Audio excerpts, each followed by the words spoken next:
Hello, I'm Darsha Fonseca. So I'm going to demonstrate how I did my data warehouse assignment for the subject DMW. First of all, I chose a data set, and if I talk about the scenario of this data set, it is basically about a drugstore, and it has sales, customers, and salespersons, and there are drugstores and products which are drugs. And I have used the star schema model as a data warehouse model, and there's one fact table and there are 5-dimensional tables, and this fact table contains all the surrogate keys or the foreign keys and measurable columns, and I have used a hierarchy for the transaction date, and it consists of year, month, and the day. Then I have used MS SQL Server 2012 to create the fact table and the dimensional tables, and you have to specify the foreign key constraints.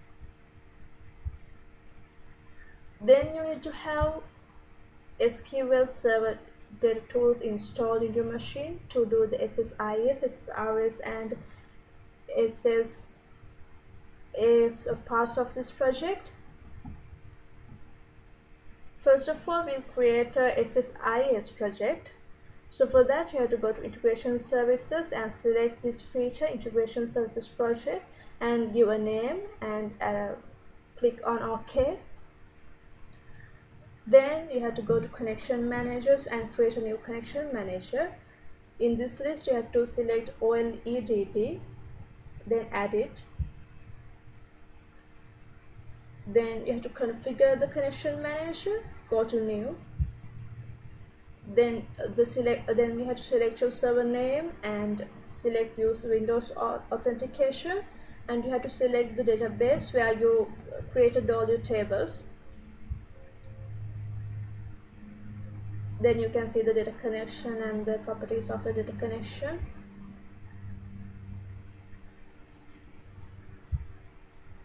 Then you have to add you have to go to control flow tab. You have to add a sequence container, and from this toolbox you have to drag and drop a data flow task node and an executes SQL task node.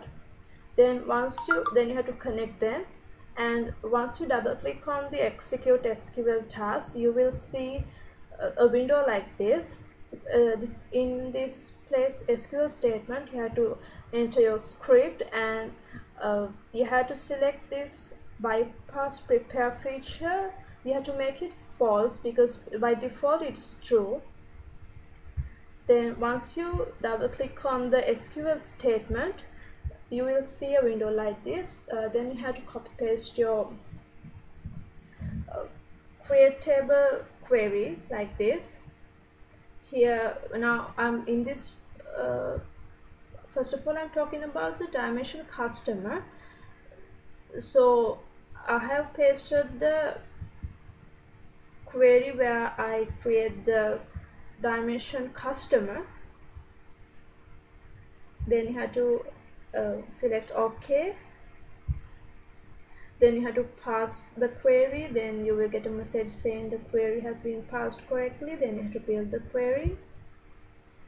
Then you have to select a flat file source. You have to drag and drop a flat file source from this toolbox, and then you have to create the flat file connection manager. Then you have to browse the file name. It can be a CSV or an Excel sheet, and then you have to define the delimiter of the data set, and if the first data row is column name, so you have to specify that as well. And now I'm doing this for the table customers. So you have to, in this small window, you'll be able to see all the columns in your data set. So you have to select only the columns that you want in the particular table. So in this situation, I have selected customer name, gender, and the customer country. Then you have to add a sort node. Then you have to select the column that you want to sort out this data. Then add a derived column node if you have some columns to derive. And after that you have to execute this project. Then you'll be able, if this executes successfully, you will be able to see these green ticks like this. Then add an OLEDB destination node. Then once you double click on it, you will be able to see a window like this. Then you have to select your connection manager, and you have to select the table name, and then you have to go to mappings, and you have to map the input column and the destination column, and then run this again. And if this is successful, you will be able to see green ticks again like this. And you have to go to SQL server and see whether you have loaded this data successfully by just putting a select all statement.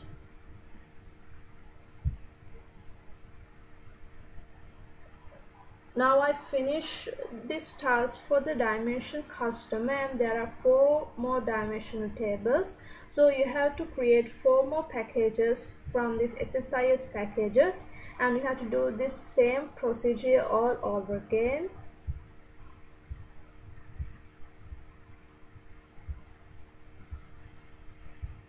So these screenshots show how I did the rest of the dimensional tables.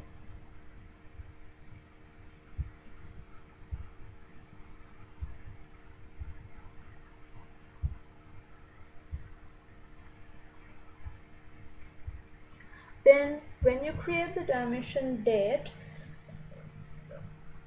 you have to go to the derived column node, and you have to have 3 column names like this: month, year, and day. And then you have to go to this feature date time functions, and there's a function to extract the month, year, and day separately. So just drag and drop these functions into this expression column, and in these columns, when you expand these columns, you will see the transaction date, and you have to drag and drop that column as well inside these brackets.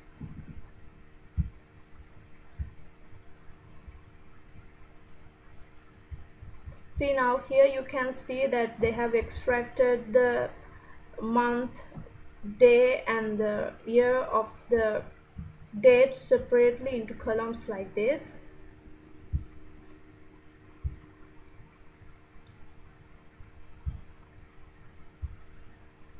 And in the fact table you can add lookups. So now the SSIS part is over. Now what we have to do is you have to create an analysis services project. So in the same way, you have to go to analysis services and select this feature and give a name. This is the place where we create the cube. First of all, you have to create the data source. Then use the credentials of the current user, and then you can see the connection string. Yeah, you can give a name for your data source. Then you have to create the data source view from here. Then you have to select the tables that you want in your data source view. You can give a name like this.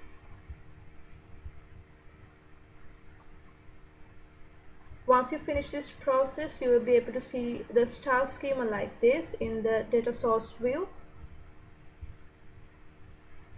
Then you have to create your cube. You have to use existing tables, and then click on next, and select the measure group tables, and select the measures, dimensions, and you have to specify a name for your cube.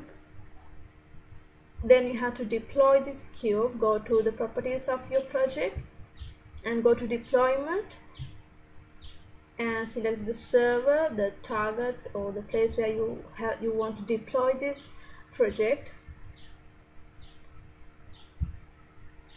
And if you deploy this successfully, you will get a message saying deployment is successful, but in this case unfortunately the process has failed and I'm getting this error message for some reason. So let's move on to the next part, that is the SSRS section where you create reports for the dataset. So go to Business Intelligence, Reporting Services, and select Report Server Project Wizard and give a name and click on OK. And then you have to create a connection first. You have to select the server name and use Windows authentication, and you have to select the database name, and you have to test the connection in order to see whether your connection is successful. And if it is successful, you will get a message saying test connection is succeeded.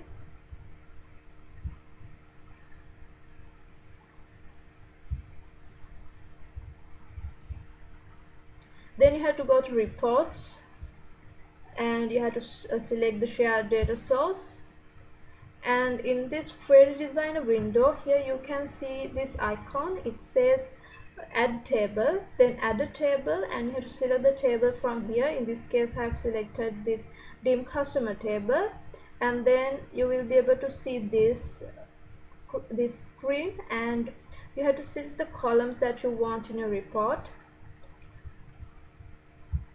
So I have selected these 3 columns, and then in the query builder you will be able to see the query string, and then you have to select the report type. It can be a tabular report or a matrix report. So I have selected matrix, and then next. Here you have to select the fields. You have to specify the columns, rows, and the details or the displayed fields in the page. So here you can select the matrix style. Here it just gives different views, different styles and colors for your matrix. So I have selected forest and enter next. Then this just shows the report summary, the connection, report type, style, and all, and you have to give the report name. And then you have to go to the project, and you have to go to properties, and here in this start item you have to specify the report that you want to start this with. Then press OK, and then when you run the project you will be able to see the generated report like this with the tables and all.